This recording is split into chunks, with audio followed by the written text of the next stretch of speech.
Breaking today, Hollywood legend Brooke Shields has spoken out about her horrendous encounter on stage with Meghan Markle at the South by Southwest festival, and it's clear that the two divas didn't get on at all. Angela Levin, our royal mastermind, here with this. We're going to show you what Brooke Shields had to say in just one moment. But Angela, this is fascinating, isn't it? Because Brooke Shields, a total legend, and she makes it so clear that she just couldn't put up with Meghan's nonsense. Now, Angela, I'm sure a lot of A-listers have felt this in the past, but don't you find it fascinating that Brooke Shields is going on the record, is prepared to now say this? It feels like a bit of a tipping point. Do you agree? Yes, absolutely. Because she could, it happened a year ago. She could have done it then, but obviously she's sort of burst open now to say what she wanted to say for the whole year. And actually, to be honest about it, and tell her, will you shut up? You're talking a load of rubbish. And I think that it's good of her. You know, she didn't want people sitting there listening to her for 45 minutes, she said, you know, too boring for words. And you know, she just said how awful it is that she's talking about when she was 11, when she talked about women, not all women should wash up. Remember that? She claimed that she sent a letter off. But in fact, the truth was that it was a school, a class thing that they did, not just her, and that her father suggested it. Totally, exactly. About... So that whole story is questionable anyway. But I think, Angela, what is really, really interesting is that there was also an encounter off stage. And Brooke Shields, in this interview with India Hicks on her Substack, An Unexpected Journey, makes it clear that Ms. Markle, the fake Duchess, she wasn't happy with being challenged. So why don't we take a watch at what Brooke Shields says, and we'll discuss more on the back, Angela. God, did I tell you? No. Oh God, I don't know if you'll have to cut this out, but you might. I don't know. You'll decide later, okay? This is the best bit of all. This is the best bit of all. So, I don't know if I'm going to get hated, but I get a call from Katie Couric, and she's doing South by Southwest. Big. They're closing the middle arena. We're closing it out. We're the only one. It's thousands of people. It's Katie Couric, Meghan Markle, and a doctor. And Katie asks me to be a part of it. So I was like, oh, okay. All right. You know what? Just do it. Just go talk about what you need to. We get there. Katie asks the first question to Meghan and talks about how, you know, at a young age, she was already advocating for women, et cetera. So she starts talking and telling a story about how when she was 11, and she keeps saying, well, when I was 11, I saw this commercial and they were talking about washing dishes, and only soap for washing dishes was for women. And she said, I didn't think only women wash dishes. It wasn't fair. So I wrote to the company. And when I was 11, I wrote my first letter, and then I was 11. And she kept saying she was 11. So she writes to the company. They changed the text. They changed the commercial. And I go, excuse me, I'm so sorry. Guys, just interrupt you there for 1 minute. I was trying not to be rude, but I wanted to be funny because it was so serious. And I go, I just want to give everybody here a context as to how we're different. I said, well, when I was 11, I was playing a prostitute. The place went insane. And then luckily, it was more relaxed after that. And I was like, oh, I hope she doesn't think I'm rude. I'm not being rude. I was just sort of... I think it's genius. It was just too precious. And I was like, they're not going to want to sit here for 45 minutes and listen to anybody be precious, or serious, or... Definitely not on this podcast. There's no pressure. Well, no, but this was in front of... I mean, it was crazy. And then afterwards, she was kind of like, oh, okay. And I was like, let's just have some fun with it, you know? But it was... But Katie must have been brilliant because she's a wonderful moderator between the two of you. She's so great. I mean, she does it in her sleep, I think. Drama at SXSW just reached a whole new level. One that nobody could have predicted, not even the most seasoned Hollywood insiders. And I'm here to spill every last detail, giving you the inside scoop on the moment that has everyone talking. This isn't just another Hollywood headline. This is the moment Brooke Shields called out Meghan Markle, live on stage, and no one saw it coming. Let's set the scene and break down exactly what happened. Wow, Angela, I love Brooke Shields more than I've ever loved her after that moment, because just so much honesty, and it's the type of honesty that celebrities have not been prepared to express about Meghan Markle before. But Meghan Markle's going to be fuming about this one. Yes, she will be hopping mad. Yeah. But Because Brooke Shields, a actually, massive star, Angela. I mean, come on, this is like a yes. household name all around the world.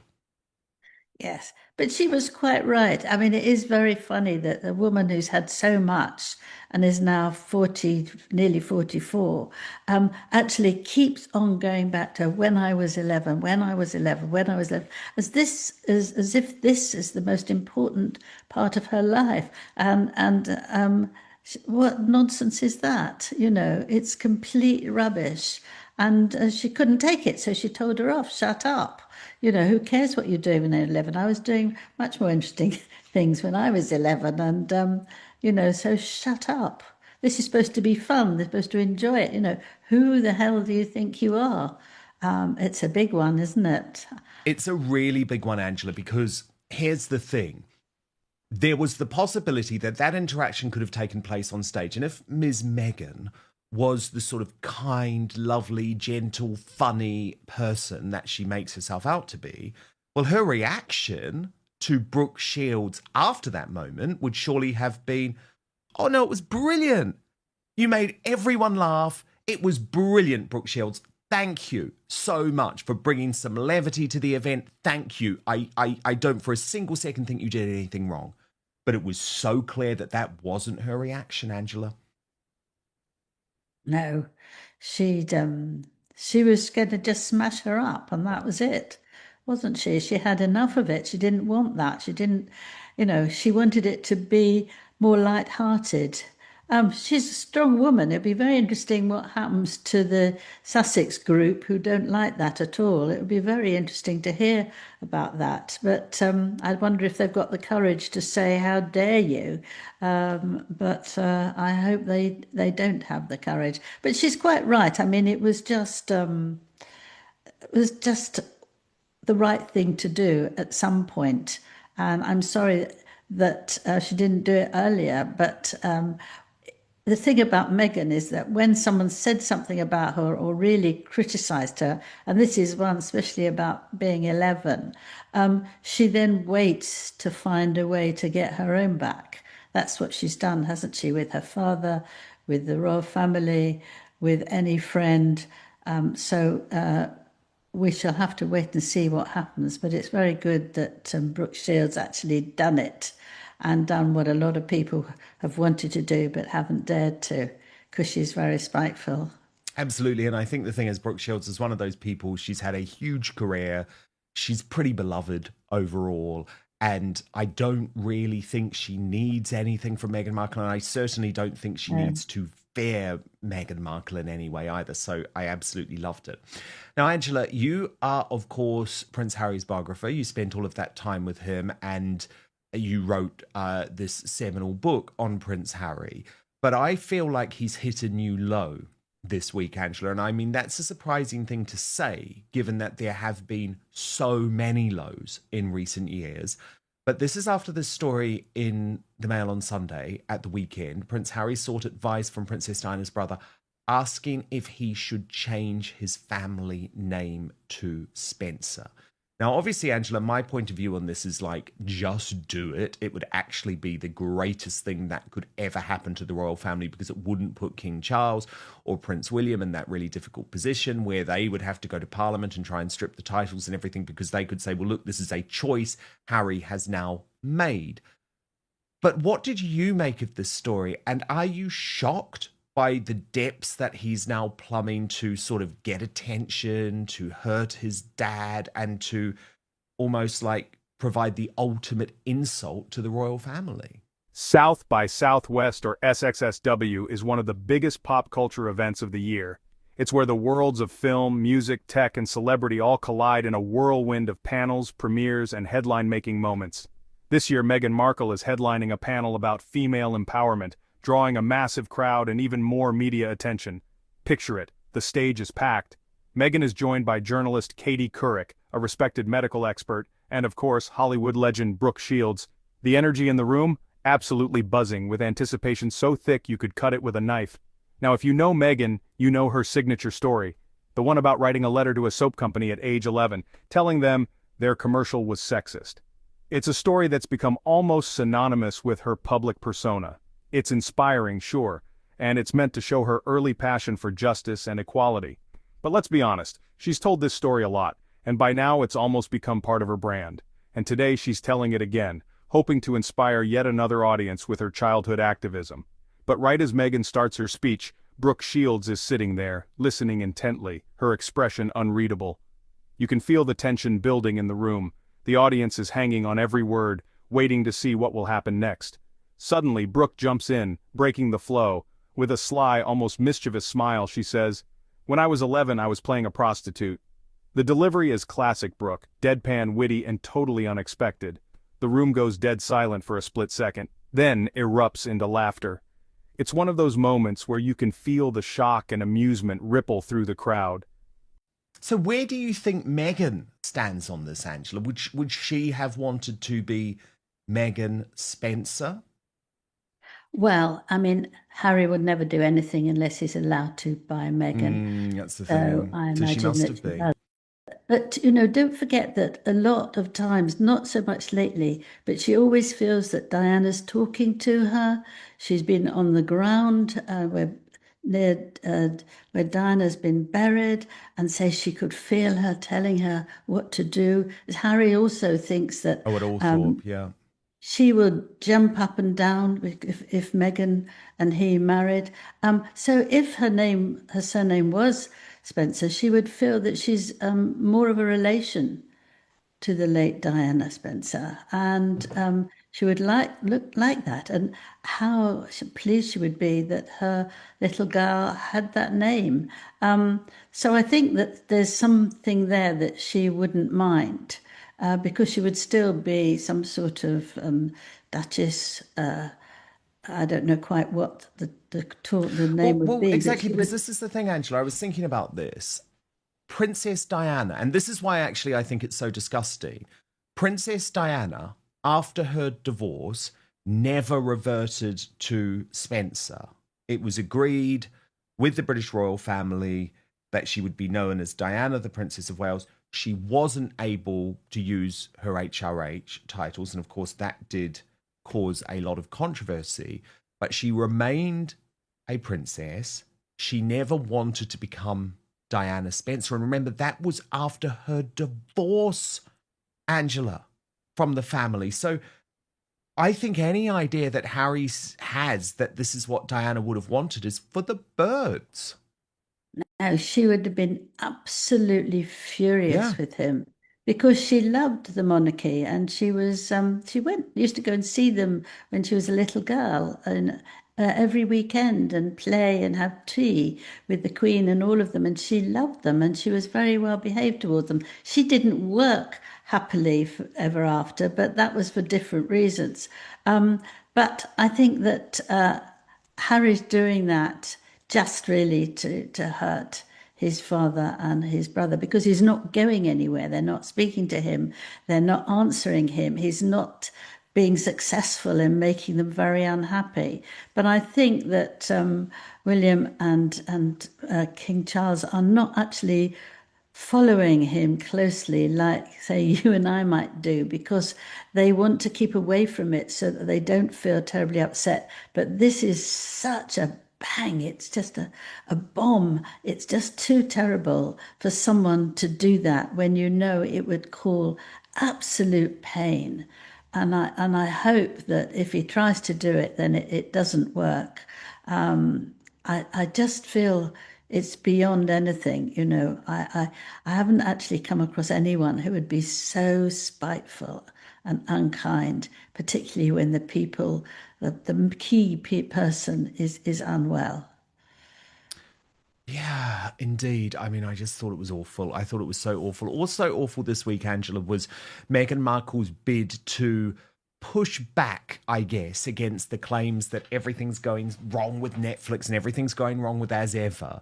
But the clip that she released in order to try and convince us, well, I mean, I found it very unconvincing. I mean, are we meant to think this is what we missed out on, Angela? As people all across the internet have pointed out, like, most people have known that's a thing for a long time. And if that was the best sort of thing on the cutting room floor, then goodness me, gracious me.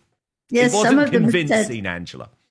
yes, some of them said, "Are we going to show how we can open a banana Yeah, next peel a week?" banana, exactly. Well, probably that will be next. This wasn't a mean-spirited dig at Meghan. It was more of a reality check, delivered with warmth and a touch of humor. It was pure Brooke, blunt, funny, and completely real. She's never been one to sugarcoat her experiences, and this was no exception. While Meghan's story felt polished and rehearsed, Brooke's comment was a wake-up call. A reminder that not everyone in the spotlight has the luxury of a perfect origin story. Some, like Brooke, had to grow up fast in a world that wasn't always kind. And trust me, the vibe on stage changed fast. The energy shifted from admiration to a kind of raw honesty that you rarely see at these events. Meghan? She looked caught off guard, maybe even a little rattled. The panelists exchanged glances, unsure of how to react to Brooke's candor.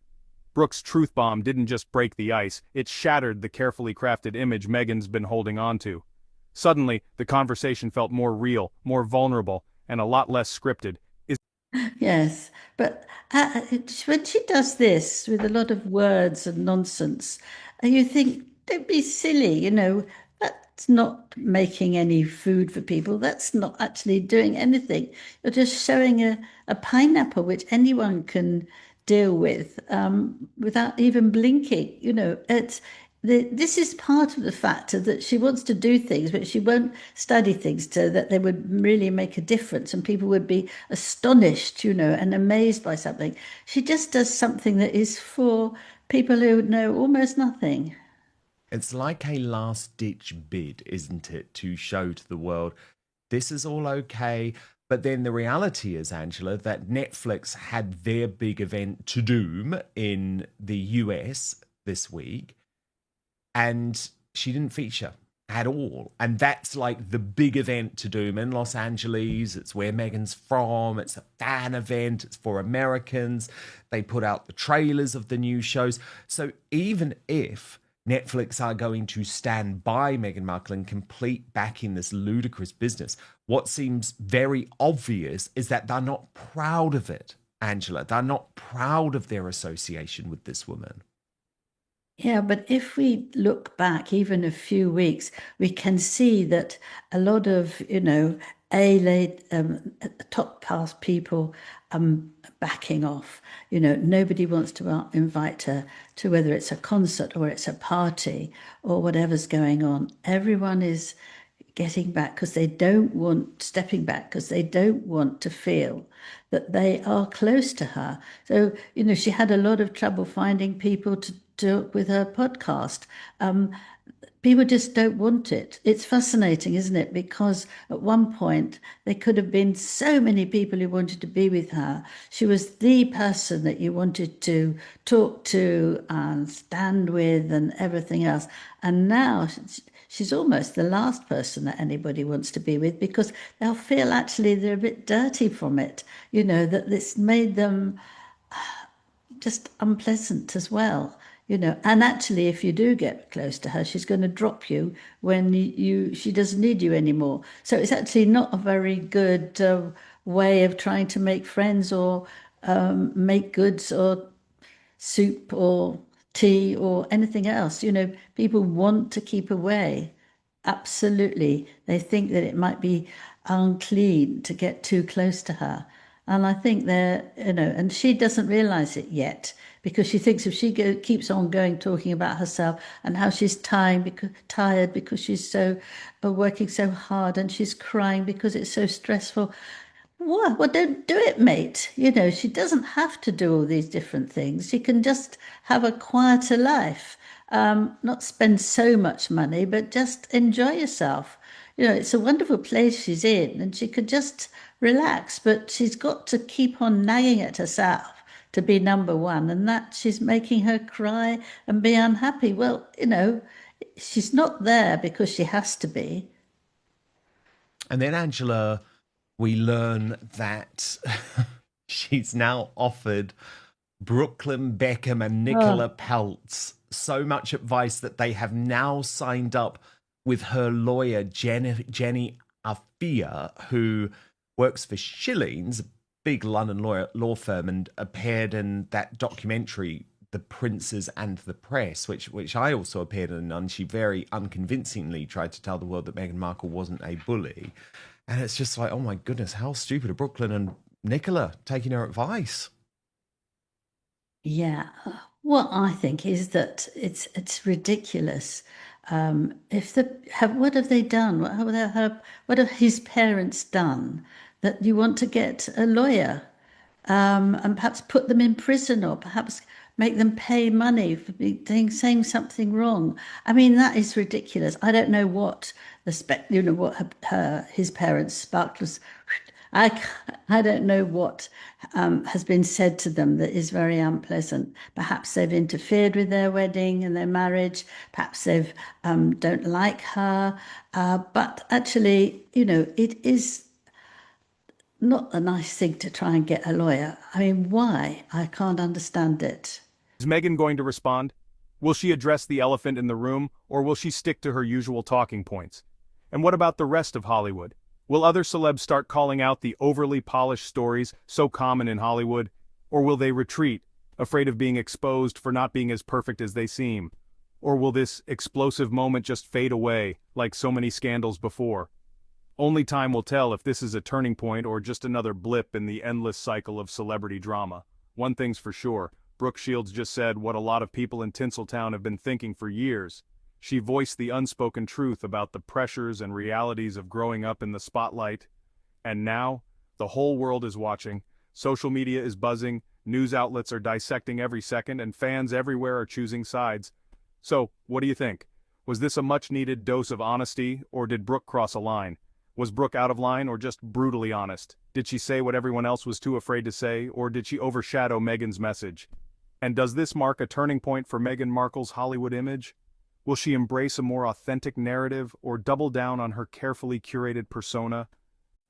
Yes, I actually feel that he's thought, perhaps with the help of Meghan, to find something that would really wipe them out and make them so unhappy, because they've lost they've tried so hard to be rude and nasty, but it's just gone smoothly because nobody's answering her, but this or him. But this time I thought it was absolutely hideous that you could take away your father's name, Mountbatten Windsor, and actually want to go on the other side of the family and take Diana's name, Spencer. What's interesting is Earl Charles Spencer said to him, look, you shouldn't really do that. You really shouldn't. Now, he is not a great pal of King Charles. It doesn't like him. He doesn't like any of the royal family much. As he said, he was going to look after the children rather than let the family do it. But if he can say that about him, you can realize how shocking and disgusting it is. And it will wound the king and wound William very much, I think, if he tries to go along with this. Again, it's a sort of long, drawn out thing to do in court. So, it'd be back for him to go to the court. But it is so revolting. And I wondered as well whether Meghan didn't stop him. And I thought to myself, well, there must be something there. And then I realised that the little one, that Lilibet, her second name is Diana. And if they all change their name to Spencer, then her daughter would be Diana Spencer, which actually somehow is very unpleasant. And that she's been equally, perhaps, cunning and spiteful to get this done because she thinks that's great. She would have a title. She wouldn't have the title she's got now. But actually, you're really cutting yourself off from such an amazing family that is what is loved by people all around the world. We even saw in Canada how popular the king and the queen were, and that he wants to smash it and she wants to smash it. And despite the fact that he's ill with cancer, it doesn't matter at all. Now, you would think that somebody who was actually saying to his father, through the lens of a BBC, I really want to calm, I want to make friends again, I want to be everything else again. If you take away the other horribleness he said, that was phony, because you don't then say a few weeks later, I want to change my name because I want absolutely nothing to do with you. So there we have a king who's really doing his best and he's trying to keep going. I mean, he actually has had cancer since January a year ago, so it's a long time. And he's not taking that into account. It's taking it into account to be spiteful and nasty. And I'm sorry, because when I was with him, he was a nice guy. And now, actually, I think it's absolutely hideous thing to do. If you don't like your parents, go away, leave them. You don't have to have that, Stop trying to keeping destroy on them. and on. Exactly. This is beyond and anything. now with the leak of this story, which is designed to just cause more hurt and more pain. I am interested, Angela, in your view, though, about how Meghan Markle really feels about this. Because, of course, in With Love, Meghan, she made this huge deal and she really took down Mindy Kaling, didn't she, for referring to her as Markle, and claimed publicly that she has now embraced this last name of Sussex. Drop your thoughts in the comments. I'm dying to know what you think. This is one Hollywood moment that's sure to spark debate for weeks to come. Thanks for tuning in. Until next time, stay curious, stay bold, and stay tuned. You never know what's going to happen next in the world of celebrity showdowns.